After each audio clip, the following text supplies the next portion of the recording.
They were serving the roast when my daughter leaned across the table and said, calm as if she were offering more wine, "This house isn't yours anymore." No warning, no preface. Just a statement dropped like a stone in the middle of our Sunday meal. The fork stopped. The room stilled. I kept chewing. I had to finish that bite or I would have choked on it. "My name is Geraldine Harper. I'm 81 years old and I've lived in this house for 57 of them. I brought my babies home here, buried my husband from here, planted every flower out front with my own hands. But apparently sometime in the last year, while I was helping pay for their mortgages and watching my knees swell with each change in the weather, my daughter decided she had the right to unmake everything." Maddie didn't even blink. She wiped the corners of her mouth with that embroidered napkin I bought back in '86 and kept speaking. "We've filed the transfer. The property is under the trust now and I'm the trustee. It's done, Mom. Done." I looked down at my plate. Potatoes, peas roast. Overcooked as usual since Maddie insists on using that damned slow cooker. It didn't look like a meal that would change someone's life. But there I was, sitting at the head of the table in a house that was no longer mine, surrounded by children and grandchildren who wouldn't meet my eyes.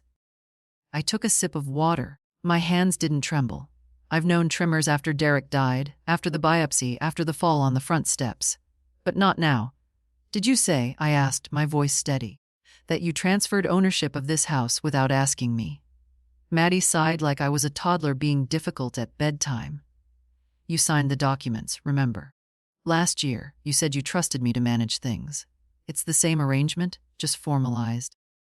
What she meant was she'd used the power of attorney I gave her during my hospital stay to turn my home into her asset. What she meant was she thought I wouldn't notice or wouldn't care. Or maybe she thought I wouldn't fight back. Beside her, her husband Clint cleared his throat. Always the coward. And opposite me, my other two, John and Elise, just kept looking down at their plates like children caught between parents in a fight. I looked at them each in turn. John, who'd borrowed money for his business and never paid it back. Elise, who calls once a month and never stays longer than 10 minutes when she visits. And Maddie, my eldest, the one I leaned on most, the one I thought would stand by me. "You've decided." I said that I'm too old to make my own decisions. Maddie gave me that patient smile that feels like a slap. "Mom, no one's saying that. We just want you safe. This house is too much for you. The maintenance, the stairs, it's not practical. And if something happens, I cut in. I'd rather it happen in my own house than in some place where strangers call me ma'am and forget my name." Silence. Then Elise said softly, "Maddie just wants what's best." Best for who? They didn't answer. Of course they didn't. I stood. My knees protested. The bones shouted. But I stood. "I don't recall inviting you all here to tell me I'm being evicted." "Evicted? Mom, no one is evicting you," Maddie said quickly, suddenly realizing how it sounded. "You're not being thrown out. You just want to manage my home," I said. "My bills, my future without me." Maddie stood too, taller than me now, straighter, louder, but not stronger. "We're doing this to protect you. You gave me power of attorney. I'm using it responsibly." The lawyer agreed this was the best path forward. I almost laughed. The lawyer, her lawyer. John finally looked up. "Mom, just stay, please.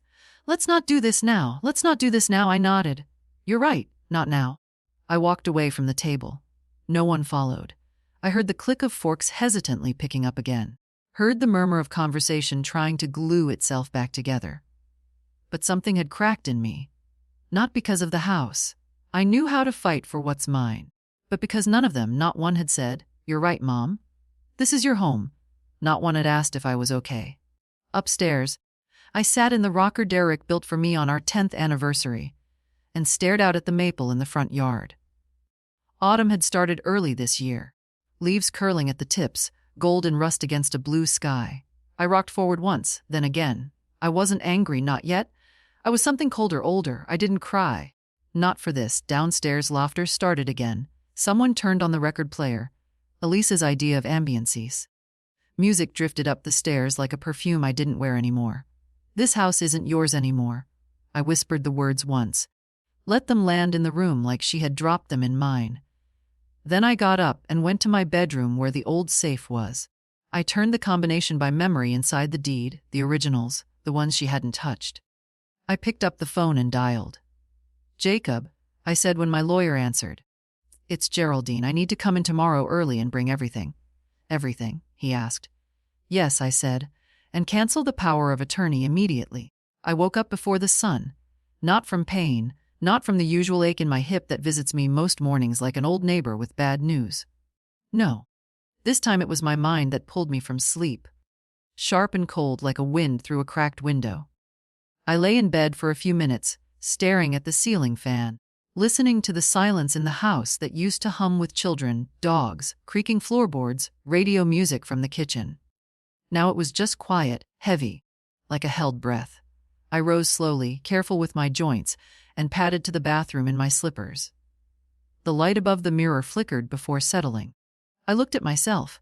Pale skin, hair like steel wool pulled back in a clip, a face that still startled me sometimes, because inside I still felt like the woman who built a home, not the one being eased out of it, downstairs. The table was still set. The plates hadn't been cleared. Someone, probably Clint, had offered to help with the dishes, and I must have waved them off. The roast sat stiff in the pan. Its edges hardened like it had given up trying to be warm. I didn't touch anything, just stood there for a while. Yesterday, they had declared the end of something sacred. Not with a fight, not with fists or shouting, but with paperwork and soft, reasonable voices. That's how they get you, I thought. They wrapped the blade in silk. I made tea, Earl Grey. I don't know why. I wasn't in the mood for tea, but the hands needed something to do, and the water needed to boil, and the cup needed to be held. I took it to the porch and sat in Derek's old chair, the one he refused to sand even when the arms started splintering. Said it gave the wood character. Said it reminded him to be careful where he rested his elbows. Funny the things you remember. Funnier still how little they seem to remember. Maddie used to sit right there on the porch steps, stringing clover flowers together and pretending to read her chapter books. She cried when we trimmed the hedge too short one summer. John broke his arm, falling out of that tree. Elise once painted the dog blue and swore it was an accident. This house had raised them, fed them, held them through every scraped knee, every slammed door. It had soaked up their secrets, their tantrums, their dreams. And now it wasn't mine. Or so they thought. I thought about the signature Maddie mentioned, the one I gave when I was in the hospital last year, after the blood clot scare. She'd come in with a folder, said it was just in case. Said it was better to be prepared. Power of attorney, just temporary. It's what everyone does, Mom. I hadn't read all of it. I'd trusted her, my daughter. But last night, I saw it in her face. She didn't think she was stealing. She thought she was solving a problem, tidying up the loose ends of an old woman's life, like organizing pantry shelves. I sipped my tea lukewarm. Back inside, I opened the file cabinet in the study. The bottom drawer held everything: the will, the deed, the insurance policies, the letters from the bank. I pulled them all out, laid them on the table one by one, my handwriting on the margins. Derek's signature still firm and proud next to mine on the old deed. The name Geraldine Harper written in black ink unshaken. No, they weren't going to erase me. At exactly 900 a.m. I called Jacob. "Geraldine," he said, surprised. "I didn't expect to hear from you so soon." "Something's happened," I said, "and I need to take back what's mine." I told him everything, or almost everything. I left out the roast, the way Elise wouldn't meet my eyes, the smell of lavender hand soap on Maddie's fingers when she pushed the papers toward me, but I gave him the rest. He didn't sound shocked, just tired. Maybe he'd seen it before. "Can you come in this afternoon?" he asked. "I'll be there by noon." I hung up and started getting dressed.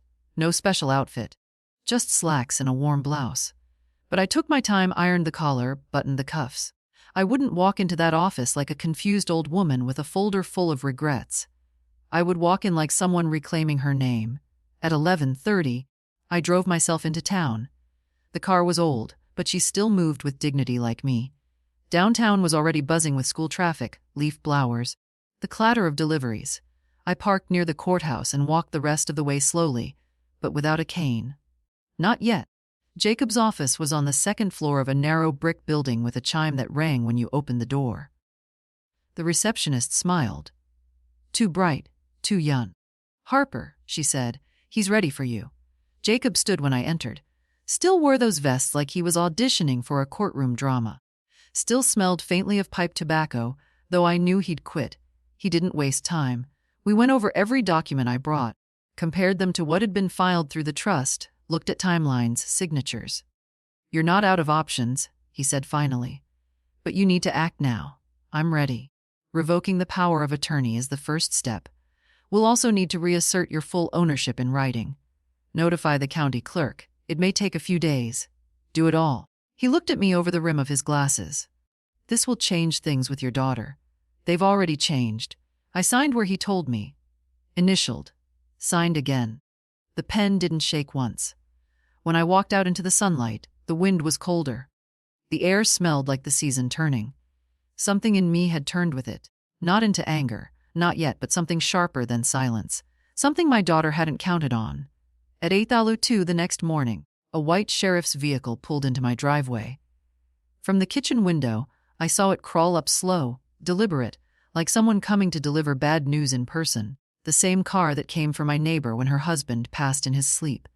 The same county seal, the same stern letters. Sheriff Haven Falls. For a moment, my stomach turned. Old instincts. Because when the law arrives uninvited, it's rarely good news. But then I remembered. I'd made the call. It was my request. Still, I wiped my hands on the towel, smoothed my blouse, and stepped out onto the porch with dignity. No fear, no shame. Deputy Crane got out of the car. Not the sheriff himself, but his right hand. Tall, clean-shaven, polite enough to ask before stepping on a woman's roses. He took off his hat when he saw me, as if we were still in a time when men remembered their mothers taught them manners. "Mrs. Harper," he said. "Deput?" I nodded. "I received a call from your attorney yesterday. Said you'd requested presence for a property matter." "That's right," I said, stepping down one creaky step onto the gravel path. "Come on in." He followed me up the porch, then inside the house. He looked around, respectful, but observant, taking in the pictures on the wall, the age of the furniture, the shine on the wood floor that I still polish myself. "Would you like some coffee?" I asked. "No, ma'am. I'm good. Just here to make sure everything proceeds peacefully." I sat at the head of the table, the same place where 2 nights ago my daughter announced the eraser of my life. Crane remained standing, hat in hand. "They might come today," I said. "Your family. My daughter, her husband, maybe the others. I thought I'd give them the courtesy of knowing they're no longer in control." He nodded slowly. "Your attorney said there was confusion about the ownership." "There's no confusion anymore." I said, "The deed's back in my name. Power of attorney's been revoked. The trust is voided.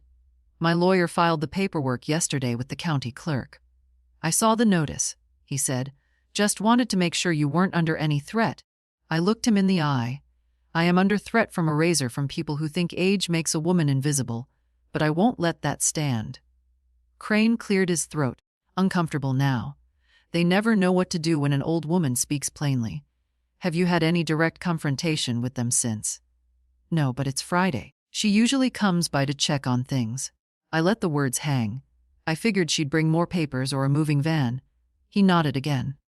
"Would you like me to stay for a while?" "Wouldn't hurt. I don't want any drama. Just facts." He walked toward the front door, but stayed inside near the coat rack.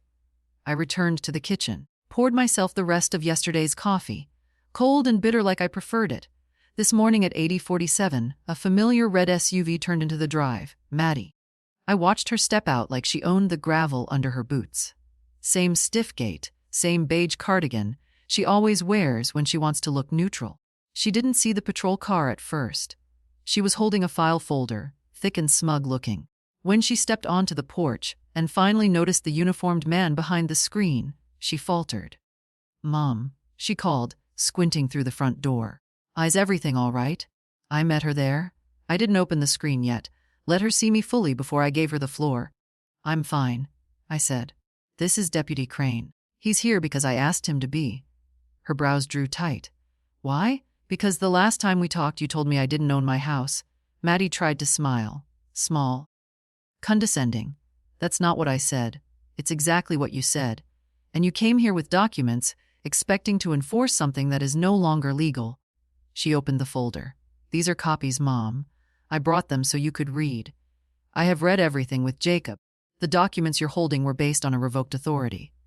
They hold no weight now." Her mouth opened, closed. opened again. I don't know what he told you, but I was only trying to secure the house in case I became inconvenient, I asked. She flushed. Don't put words in my mouth. Don't put lies in mine. Crane stepped forward. Mom, I'll have to ask you to leave the premises if you continue to press the issue. Mrs. Harper is the sole legal owner as of this morning's filing. Maddie turned to him startled. I'm her daughter. I was just here for a visit. Crane didn't blink. Then you can visit another time. Not with that file in your hands. She looked at me again. This time something deeper than offense flickered in her face. Not rage. Not yet. Just disbelief. The slow realization that the thing she'd planned quietly, confidently, had collapsed without her knowing. I opened the screen door.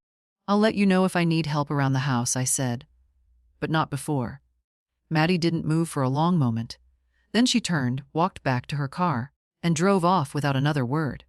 Crane and I stood on the porch for a minute in silence. She won't give up that easy, he said. No, I agreed. But neither will I. He tipped his hat again, nodded, and walked to his car. The porch felt warmer after he left. Sun on the railing. The air smelled like dry leaves and wood smoke. For the first time in days, I breathed in deep. The house was still mine. But more than that, the voice in me, the one I'd silenced for years out of love or guilt or fear, had finally spoken. And it wasn't done. It started a week earlier with a phone call I wasn't meant to hear. I was upstairs folding laundry, sheets mostly, the ones with the little roses I bought when Derek was still alive, when Maddie came in through the back door. She didn't know I was home. Or maybe she thought I was out on one of my walks, as she calls them. Like I'm just some neighborhood ghost that floats through the same 3 blocks with nothing left to do. She was on the phone with someone. I didn't recognize the voice. A man, confident, sharp, probably a lawyer. She won't fight it. She was saying she signed the POA last year. It's all airtight. We'll move the deed through the trust. Quick and clean. There was a pause. Then she doesn't need to know the details. It's better if she thinks it's just a formality. I stood there, still holding a fitted sheet in my hands, my fingers frozen in the cotton. She was quiet again, listening, then laughed. Softly but not kindly. It's not theft, it's stewardship. We're protecting her future, and the house won't go to probate this way. My siblings are useless. Someone has to take the reins. I didn't move. I didn't breathe. Just listened as my own daughter explained how she planned to outmaneuver me with paperwork I'd signed while recovering from morphine. Eventually, she hung up, made herself a cup of coffee in my kitchen like nothing had happened, and left. I didn't come downstairs until her car was gone. That night, I pulled out the copy of the power of attorney from the file drawer. I remembered the day I signed it after the blood clot before the rehab center. Maddie had brought it in like a casserole, warm and meant to comfort, just in case, she'd said, if anything happens. We don't want the county making decisions. And I'd believed her, trusted her, because she was my daughter, because I was tired. But now I could feel it. Something curling behind those gentle smiles, something dry and cold beneath all her help. The next morning I called Jacob. Are you free this week? I asked. I can make time, he said. What's going on? I told him only what he needed to know. I think someone's using paperwork I signed in good faith to rearrange my affairs behind my back. He didn't ask which child. He didn't have to. His office smelled the same as it always had. Old books, pine cleaner, and the faintest trail of pipe smoke he refused to admit he still used at home. I sat across from him and laid the papers on the table like cards in a bad hand. Revocable? He asked, tapping the trust documents. Supposedly he read in silence. Occasionally his eyebrows twitched. He murmured once. Then again, he took off his glasses. Geraldine, it's not illegal what she's trying to do, but it's calculated. She's used the POA to initiate a transfer of deed into a family trust with herself as sole trustee. I suspected you weren't notified because technically you gave her that authority, but it's not permanent. And as long as you're competent, and I have no doubt you are, you can revoke it and reverse any pending actions. And that's what we'll do, I said. Jacob looked at me for a long moment, something fatherly in his expression. I'll draw up the revocation, and we'll file the motion to rescind the deed transfer. But Geraldine, this may start something. It already started, I said. I just didn't see it until now. We spent an hour going through every document, the house, the accounts, even the small investment portfolio Derek left behind. Jacob suggested creating a living will, one with clear language that left no room for interpretation. I agreed. He also recommended a backup plan just in case she tries to use the POA again before the revocation is processed. I'll call the bank myself. He smiled faintly. You're sharper than most clients half your age.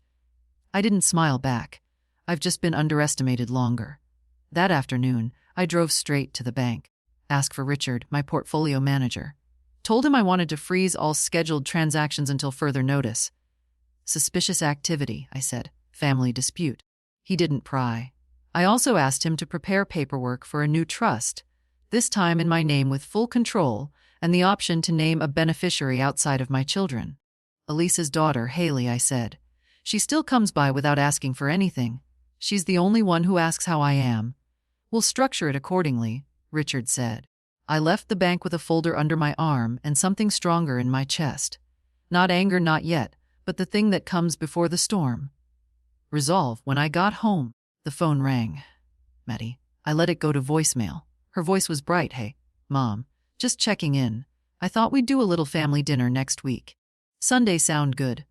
I'll bring dessert. Love you. I stared at the machine, the blinking red light, the voice I'd known since the day she was born, now playing back like a warning. I poured myself a glass of water, sat down at the table, and said out loud what I hadn't dared yet. She thinks I'll never fight back. But she was wrong. I wasn't preparing for war. I was simply reclaiming what never should have been taken, and I intended to do it quietly, precisely, and with the kind of grace no one expects from a woman in her 80s. Let them be surprised.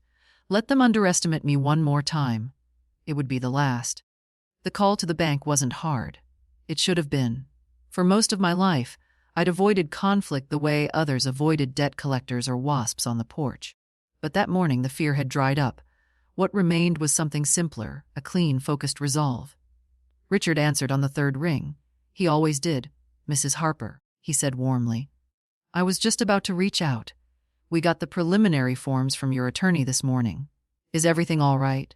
No, Richard, I said calmly. But it will be, he paused. Tell me what you need. I want to cancel all scheduled transfers, every auto payment, every recurring transaction, no matter who it's for or how long it's been in place. He didn't question me, just said, understood. And I could hear his fingers already tapping keys. You'll probably see a few charges pending, I added. Anything tied to the house or my daughter's address, anything labeled under the family trust, we pull it today. We can flag and hold anything that's not yet cleared, he confirmed. Do you anticipate any reaction? I almost smiled. Yes, and I'm counting on it. He gave a soft laugh, just a puff of breath. Anything else? Yes, I'd like to create a new trust, one in my name, sole control. And I want to name a new beneficiary. Of course, who should that be? My granddaughter, Haley. She's Elisa's daughter, correct? That's right. Would you like her to have access immediately or upon your passing? Deferred access full upon my passing, but I want her name on it now. Let it be known. Richard clicked through another few screens. We'll need to formalize with signatures, but I can begin the draft today.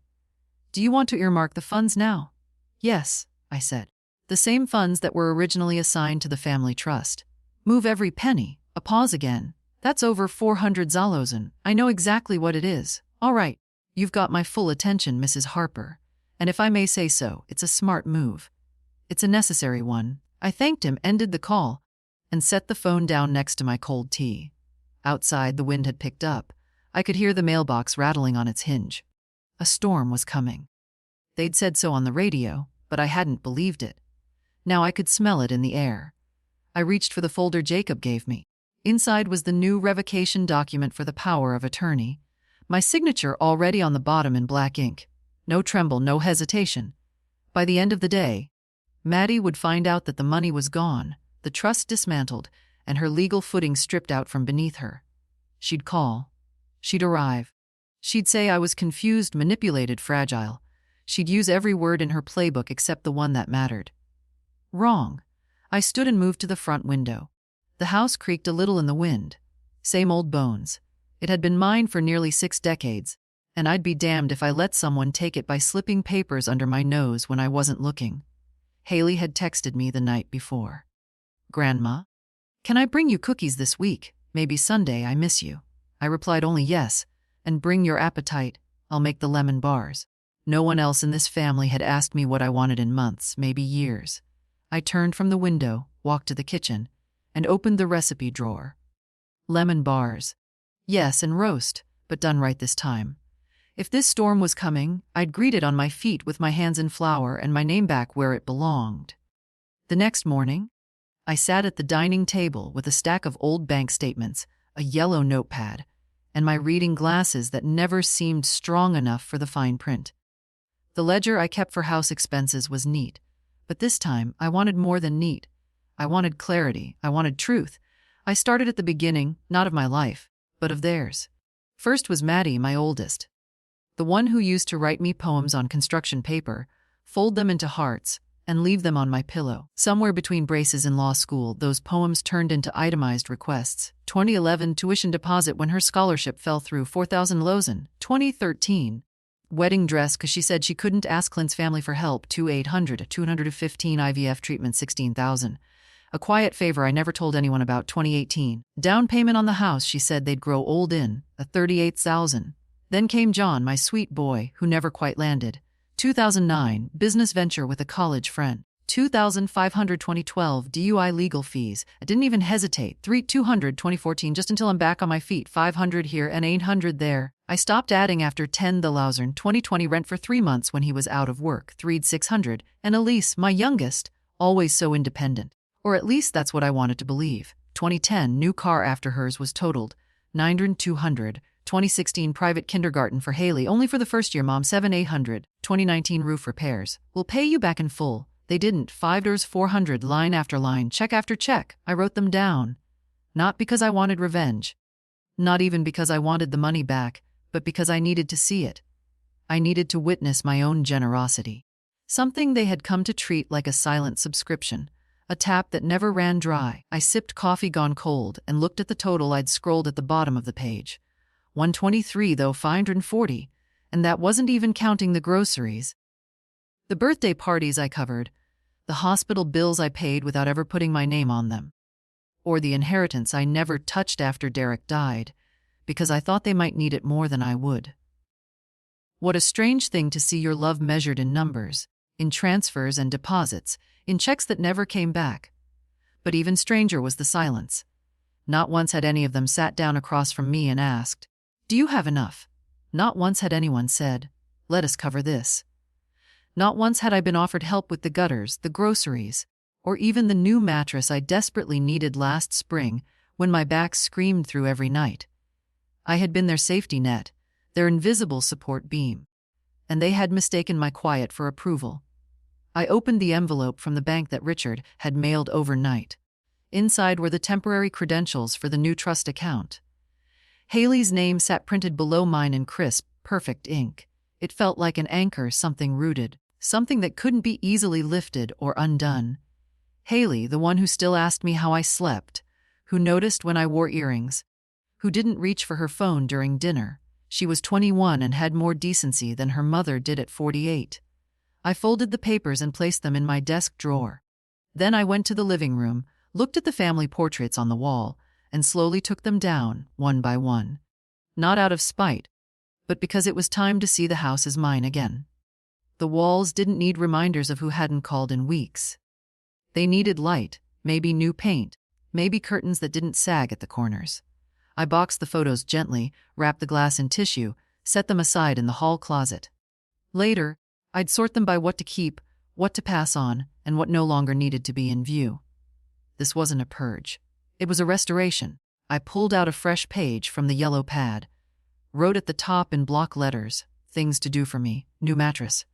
Call plumber about the upstairs sink. Lemon bars for Haley.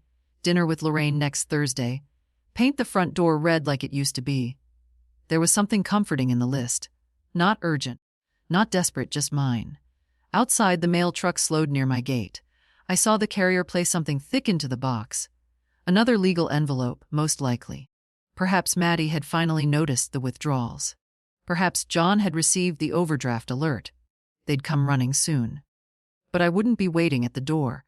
He didn't call first, just showed up in that dented black Honda of his, The one I helped him buy after his third temporary setback. I heard the tires crunching the gravel and knew it wasn't Maddie.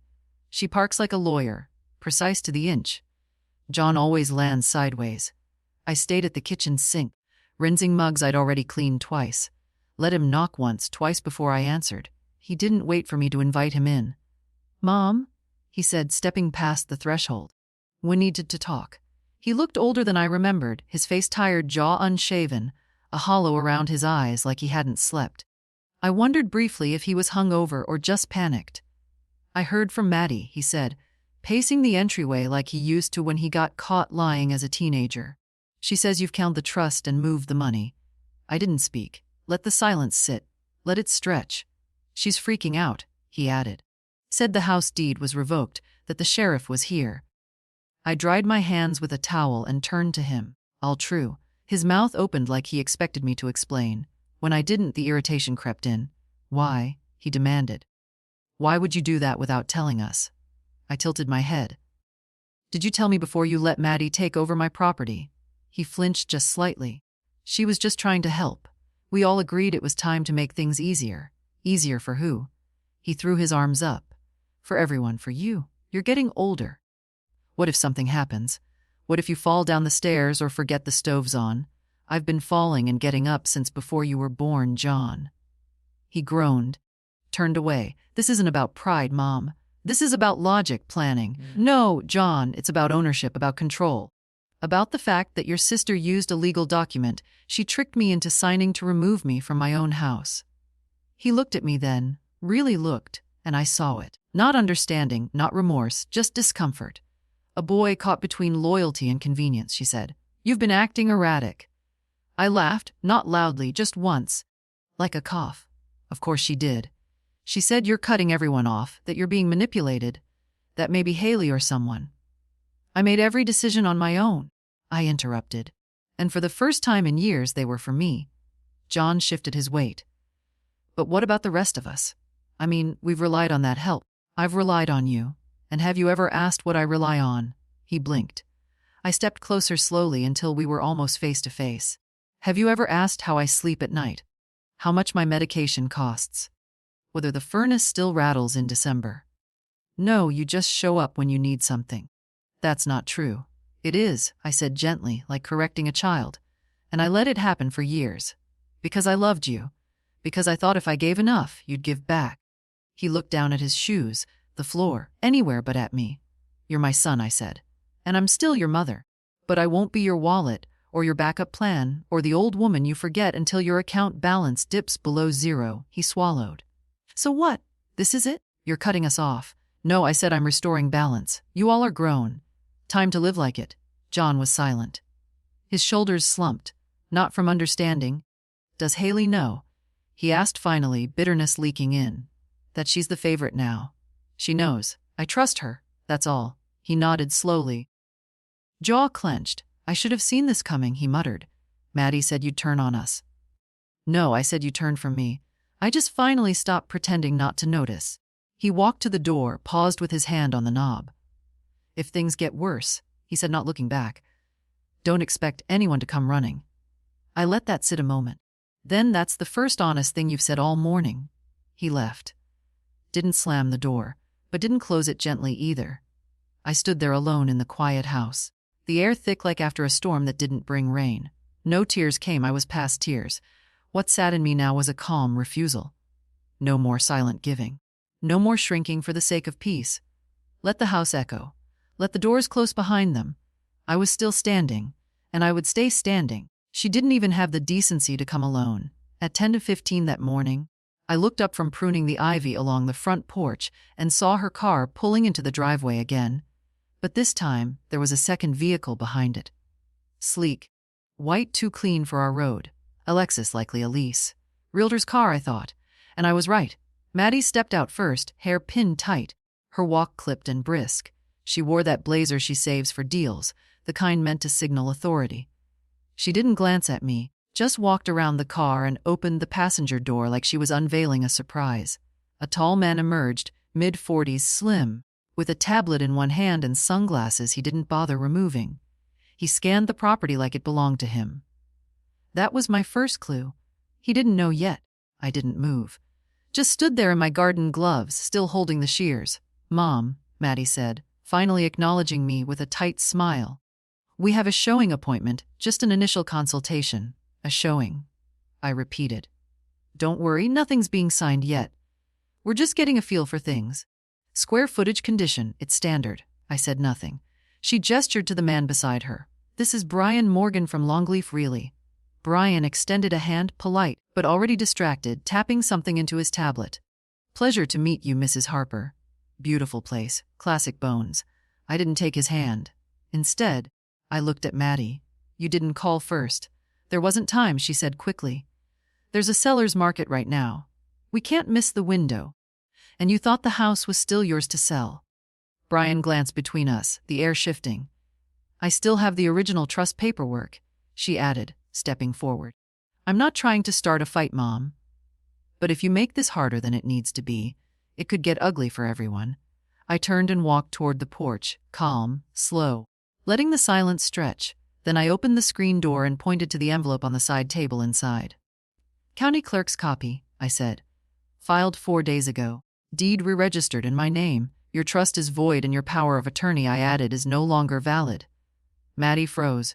Brian frowned, lowering his tablet. "I'm sorry." "What?" "I suggest you both take a look before you start taking measurements." She pushed past me, no permission, no pause, and snatched the envelope, tore it open. Her eyes moved fast over the legal language, then slowed. This isn't possible," she whispered. "It's done," I said. Brian stepped back a little, clearly uncomfortable. "I wasn't aware there was a legal dispute." "I really think there's no dispute," I said, still calm. "There's clarity. I need to call Jacob." Maddie said more to herself than to me. "Please do," I replied. "He'll be glad to explain the ethics of coercion and misuse of legal authority." She finally looked at me, really looked, and I saw the panic begin to creep into her expression where confidence had lived all week. "You're making a mistake," she said. "No," I said. "I made one last year when I trusted you with my name."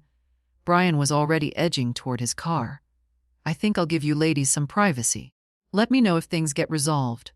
Maddie didn't stop him. She stood on the porch, papers shaking in her hands. Lips parted like she couldn't decide between outrage and pleading. "You don't understand," she tried. "You don't know what you're doing." "I know exactly what I'm doing. You can't manage this place forever. Then I'll fail on my own terms." She stared at me, and for a long moment neither of us spoke. Then, quiet but sharp, she said, "This changes everything." "No," I replied, meeting her eyes. "It corrects everything." She walked down the steps in silence, got into her car, drove away without a word. I stood there a moment longer, then turned back to the ivy, picked up the shears, snipped where I'd left off. The vines didn't care about paperwork. They only grew where you let them. The letter arrived in a thick white envelope with gold trim along the edge. A vanity choice, the kind Maddie always favored. The return address wasn't hers, of course. It belonged to a firm downtown. I didn't recognize the name, but I recognized the tone before I even broke the seal. Legal language has a smell to it even through paper. Cold ink, cold intentions. I opened it at the kitchen table where I'd once sorted Christmas cards and grocery coupons. The letter was 3 pages long, printed on heavy stock. I read it once slowly, then again faster, just to catch the parts she wanted to sting. "Dear Mrs. Harper, this letter serves as formal notice that our client, Miss Malene Harper Cole, intends to contest the recent changes you have made to the family trust and the property deed at 172 Oak Hollow Road." The rest followed the usual song: concerns over your mental state, possible undue influence, reversal of asset transfer, court-appointed review, and finally the veiled threat at the bottom. In the interest of preserving family unity, our client prefers to resolve this amicably. However, she reserves the right to pursue formal legal action should an agreement not be reached. Agreement. That word sat heavy. What they meant was surrender. I placed the letter on the table and stared at it for a long time. Not because I didn't know what to do, but because I wanted to feel fully what it was like to be treated this way by my own blood. Maddie had sent a lawyer to try to shame me back into silence. She didn't have the courage to stand here herself, so she paid someone else to do it for her. I called Jacob before the kettle finished boiling. "She's bluffing," he said after I read him the letter. I know she's hoping the language will intimidate you. It won't. I can draft a response by end of day. Make it short, I said. Sharp, no rage, just spine. He laughed quietly. You've always had that. Not always, I said. But I found it again. By afternoon, he'd sent me a copy of the reply to counsel for Miss Harper Cole. Your client's concerns are noted, but without legal standing. The recent revocation of power of attorney and re-registration of property have been executed in full compliance with state law and under the advisement of independent counsel. Mrs. Harper remains fully competent as supported by documented medical and legal affirmation. Further attempts to challenge her legal autonomy may be construed as harassment. This letter serves as formal notice that we are prepared to pursue all remedies necessary under law. Should these communications continue in this fashion, I didn't need more. Let them feel the difference between a silence born of fear and one born of certainty. Later that evening, a text from Elise lit up my phone. Maddie says, "You're lawyering up. Can we please not do this in court?" I didn't answer, not because I didn't have words, but because I'd said enough already. Through paper, through choice, through every dollar redirected away from those who had mistaken love for leverage, I folded the letter from Maddie's lawyer in thirds, tucked it into a file marked attempts, and slid it into the drawer beneath my will. Then I turned off my phone, lit a candle, and made soup. Lentils with rosemary and garlic, just the way Derek liked it. The house smelled like winter coming, and I sat at the table by the window while the steam rose into the dark. I didn't need to argue anymore. I had already won. She came just after lunch unannounced with a paper bag in her arms and a nervous smile she couldn't quite hold steady. "Hi, Grandma." I opened the door before she knocked. I'd seen her coming from the window the way she always walked a little too fast, like she hadn't figured out yet that some places will wait for you. "Hi, baby," I said, and stepped aside to let her in. She hugged me, not the polite kind, the kind that says, "I've been thinking about you more than I've said." "I brought cookies," she said, holding up the bag like a peace offering. "Let me guess," I said. "Store-bought? Probably with too much sugar." She grinned. "Exactly. We sat at the table. The same place where just days ago Maddie had tried to erase my life with paperwork and smiles. But the table didn't remember that. Today it belonged to just us. 2 women, 2 generations. Both a little too quiet for too long. She poured the tea while I opened the cookies. Too sweet, yes, but soft in the middle like her. I heard she said after a few minutes about the house about Mom. I didn't say anything right away. She's not taking it well. She's not used to hearing no, I said. Haley looked down at her mug. She says you're being unfair. And what do you think? She was quiet. Then I think she's scared. And when she's scared, she gets mean. I nodded. That's not new. I don't think she means to hurt you. I think she stopped. She wants to be in charge all the time, like it makes her feel safe. I stirred my tea, watching the tiny swirls of milk spread across the surface. I spent a lot of years trying to protect her from what scared her. I thought maybe if I was generous enough, she'd feel secure. But some people can't be calmed by love, only control. Haley didn't argue. That's what I loved about her. She listened like a grown woman, not a child waiting to interrupt. "I'm sorry she did this," she said. "You didn't deserve that." "No," I said, "but I let it happen." "That part's on me." She looked up startled. "It's not your fault. It's not guilt I'm naming, sweetheart. It's ownership. I gave them the space to take from me by never asking them to give. I trained them to see me as the steady one, the silent one. And then I acted surprised when they mistook my silence for weakness. Haley leaned her chin into her hand, studying me. "They think you've changed," she said. "But I don't think you have." "I haven't," I said. "I've just stopped apologizing for being firm." She smiled. "It suits you." We sat in the sunlight for a while, eating cookies that melted too fast. Then she reached into her coat pocket and pulled out a small envelope. "What's this?" "Nothing big," she said. "Just something I made." Inside was a card handmade watercolor. On the front, a simple red door opened just a crack with light spilling through. Inside, her handwriting. "You are not alone." I looked up. My throat was thick, but I didn't cry. "I know it's cheesy," she said quickly. "I just wanted you to know I'm on your side." "It's not cheesy," I said. "It's the best thing I've been given in years." She blushed. "I want you to know," I continued, "that this house, this fight, it's not just about bricks or money. It's about dignity, about what a woman keeps when the rest of the world starts treating her like she's already gone. Haley reached across the table and took my hand. You're still here, stronger than all of them. For the first time in a long time, I let someone see the softness under the spine. Just for a second. You'll inherit it, I said quietly. The house, the land, everything. Her eyes widened. Grandma, I want it to go to someone who still sees me, not just what they can take. She didn't say thank you. She just nodded. That was better.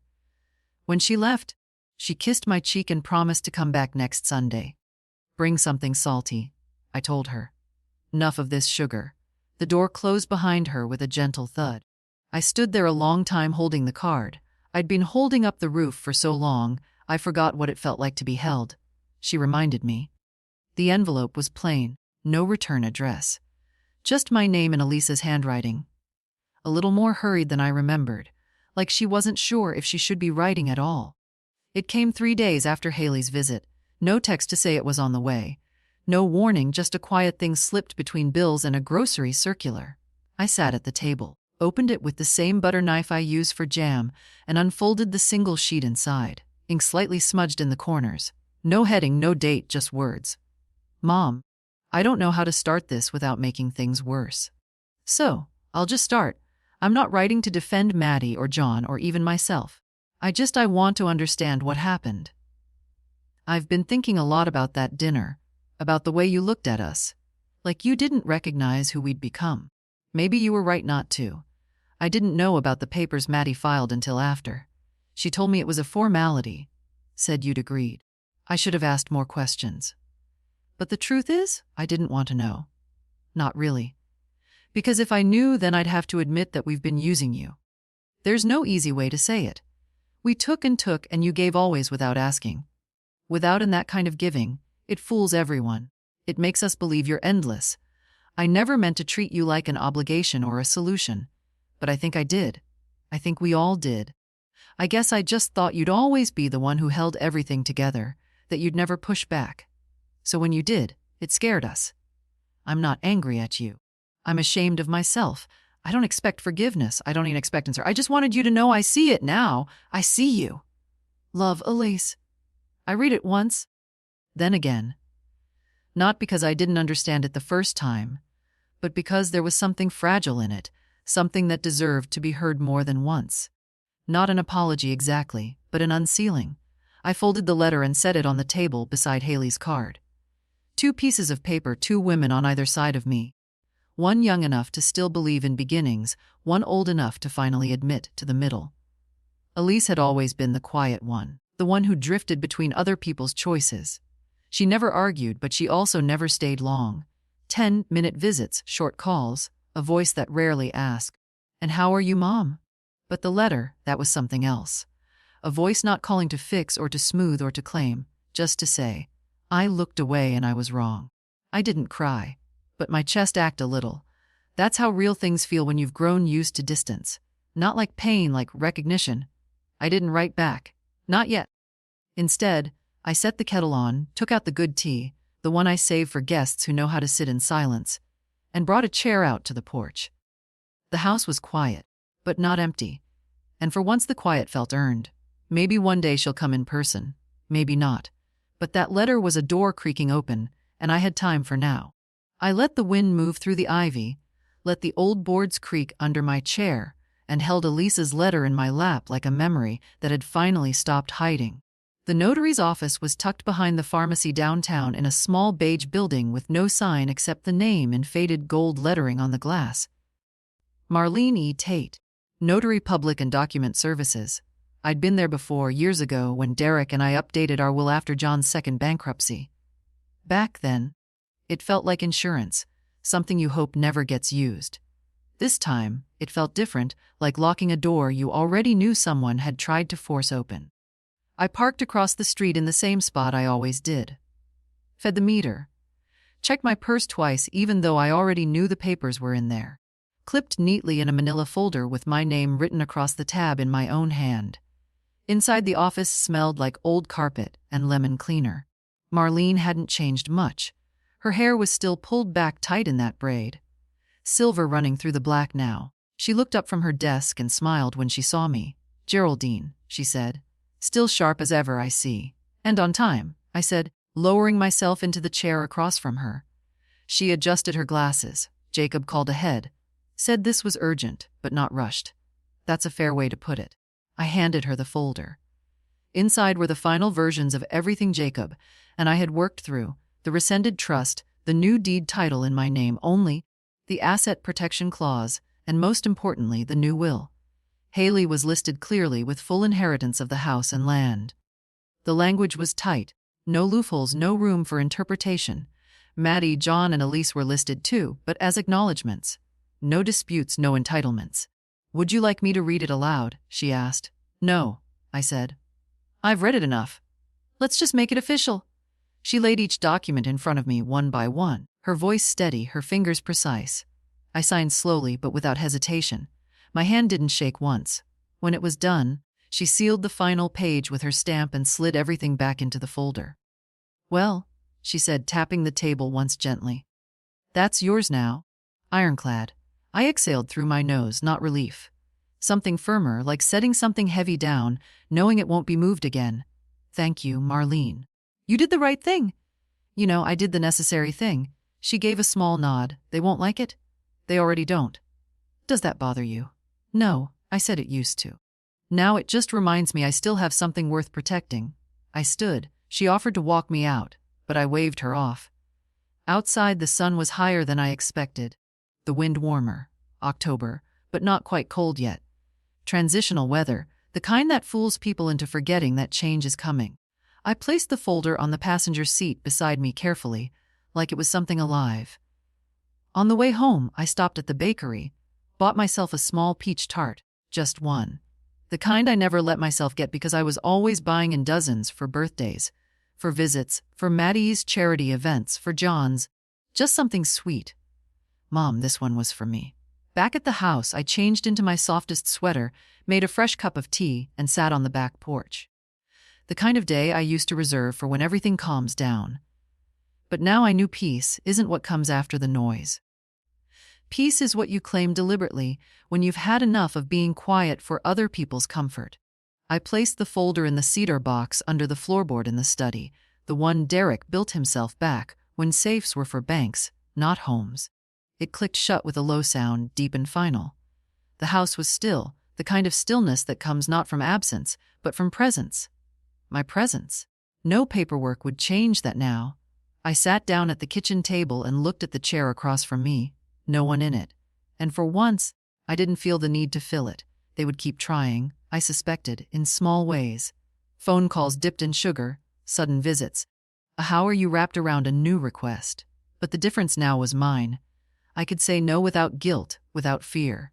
The documents were in place. The lines were drawn. The past acknowledged, the future protected. It didn't feel like revenge. It felt like restoration.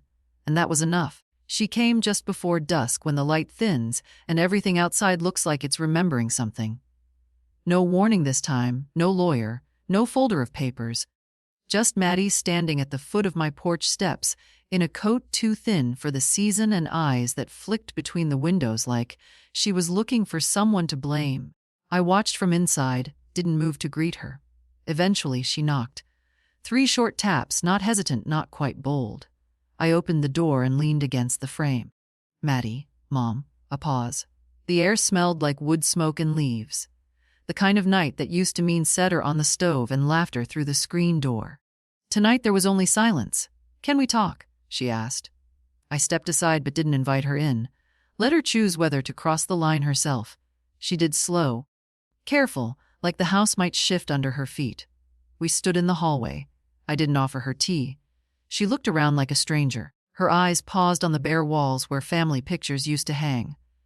"You took them down." "I rearranged," I said. "For who?" "For myself." She bit the inside of her cheek.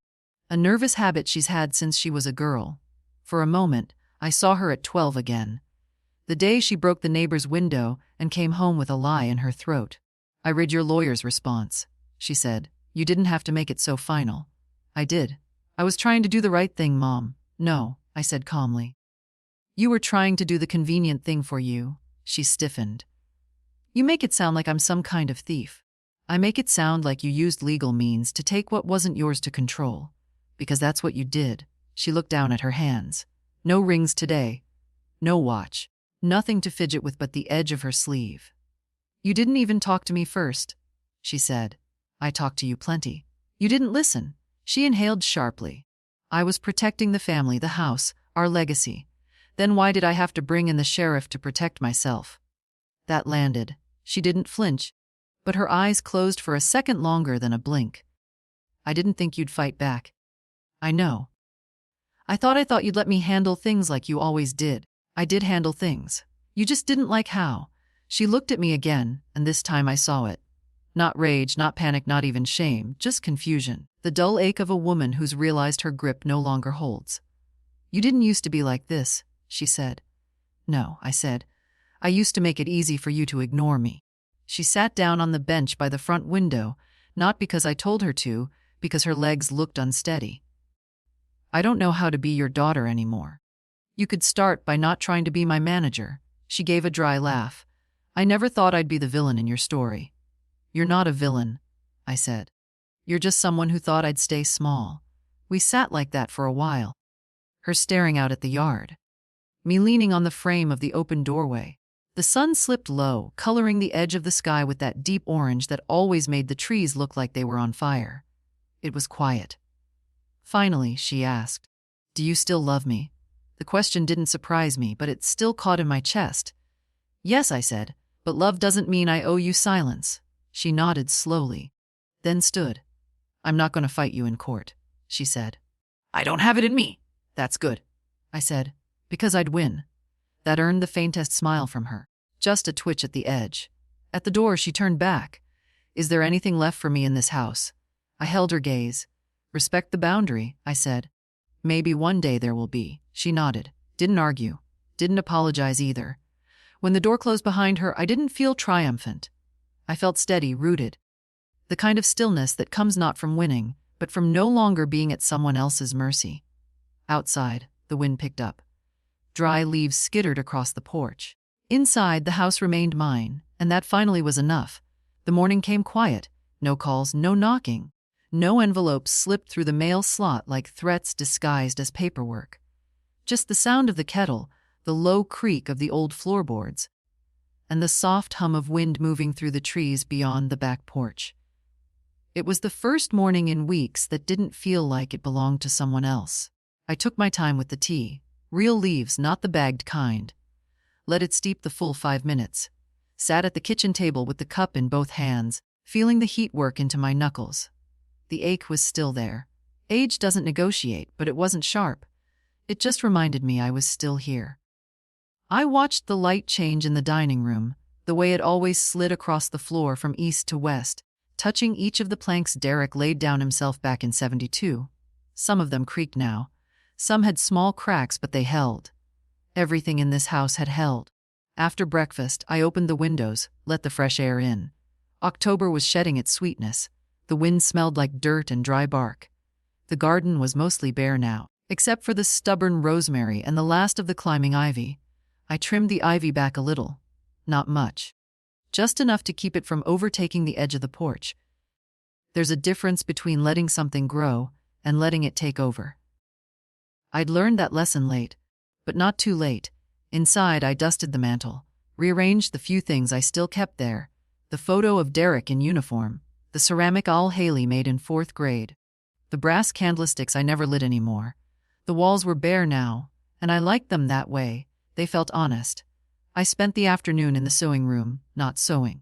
My fingers didn't move as fast as they used to, but sorting through old linens, deciding what to keep and what to let go. Some had stories stitched into them. Others were just fabric worn out from being useful. I folded each piece with care, not for nostalgia, for order, a kind of reverence. These weren't relics. They were pieces of a life, mine. In the late afternoon, I made soup, simple potato and leek with a heel of bread toasted in the pan. Ate at the small table by the back window. No phone beside me, no news, just the quiet rhythm of spoon, bowl, breath. I didn't think of Maddie or John, not much. They'd made their choices. And now, so had I. The paperwork was done, the bank secure, the will final. There would be no more meetings, no more justifying. I didn't need to repeat my reasons to people who'd stopped listening years ago. The silence in the house wasn't empty. It was earned. After dinner, I lit a single candle on the windowsill, not for anyone else, just to mark the day, a way of saying I was here. I lived this, and I kept it mine. Before bed, I pulled the old quilt from the cedar chest, the one with the deep green border and uneven stitching from when I still tried to do everything by hand. Spread it across the bed, smoothed the corners, sat down. My body was slower now, but my mind had never been clearer. People talk about aging like it's a slow fade, a drifting away. But that's not the truth of it. Sometimes it's the opposite. Sometimes it's like everything sharpens. Your regrets, your instincts, your sense of what can't be taken from you. That night I slept with the windows open. No locks, no fear. Just the sound of leaves brushing the siding and the weight of my own name intact, resting on the deed in the drawer beside the bed. It had taken time and silence and not a little pain. But the house was quiet, and for the first time in a long while, so was I. I never thought the end of a war would feel like this. Not a bang, not a line drawn in the sand, just a long exhale into an empty room that no longer echoes with expectation. It's been 3 weeks since the last knock. No more letters, no more lawyers, no more arguments dressed up like family concern. The silence has settled around me like good wool, weighty, warm, honest. And I've been thinking maybe this story was never really about them. Not Maddie, not John, not even Elise. Maybe it was about a woman waking up one morning and realizing that she'd spent the better part of her life keeping peace she never truly felt. Giving to stay needed. Shrinking to stay loved. Maybe I'm writing this now because it needs to be written down somewhere. Not for them, but for me. I want to remember how it happened. Not just the legal filings or the bank transfers or the arguments, but the stillness that came after. The mornings where the light fell in the right way, and I didn't feel like a guest in my own life anymore. They said I was being dramatic, vindictive, cruel. What they meant was, you've stopped making yourself small for our comfort. And yes, I suppose I did. I stopped answering calls that only came when the money ran dry. I stopped smiling through dinners that left me feeling hollow. I stopped pretending that silence was the same thing as love. I took back my house, my name, my say. There was no applause, no witnesses, just paper, pen, and a spine I'd forgotten I still had. And now the house feels different. Not louder, but fuller. I planted bulbs along the walkway last week. Daffodils and tulips. They'll come up in the spring, long after the weight of this season has passed. Maybe Haley will help me replant the herb garden. Maybe she won't. That's not the point. The point is I can choose. I can walk through each room and see only what I want to keep. Not guilt, not fear, not the cloying sweetness of children who forgot that love isn't a transaction. Let the doorbell stay quiet. Let the mailbox hold only bills and birthday cards. Let the quiet stretch out as long as it likes. I've earned it. And when I go someday, not now, I know what I'll leave behind. Not just a house free of dispute, not just legal clarity, but a history that says she knew where she stood. That matters. That tells a different story than the one they tried to write for me. Haley asked me last week if I ever felt lonely now that things had settled. And I told her the truth. Loneliness is a kind of freedom when you're no longer being consumed by others. I used to think I was strong because I endured. Now I know strength is what happens when you stop enduring and start choosing. So if you're reading this, whoever you are, another woman with a quiet house and a heart full of noise, let me leave you with this. It is not cruel to protect what is yours. It is not selfish to draw a line and stand behind it. It is not too late, not at 60, not at 80, not ever. Reclaim the key, rewrite the will, replant the garden. And if you're afraid, let that be the sign that you're finally doing something for yourself. Let them misunderstand. Let them whisper. You are not here to be understood. You are here to belong to yourself. And if this story meant something to you, share it. Leave a comment. Let someone else know it's possible because it is. I promise you it is.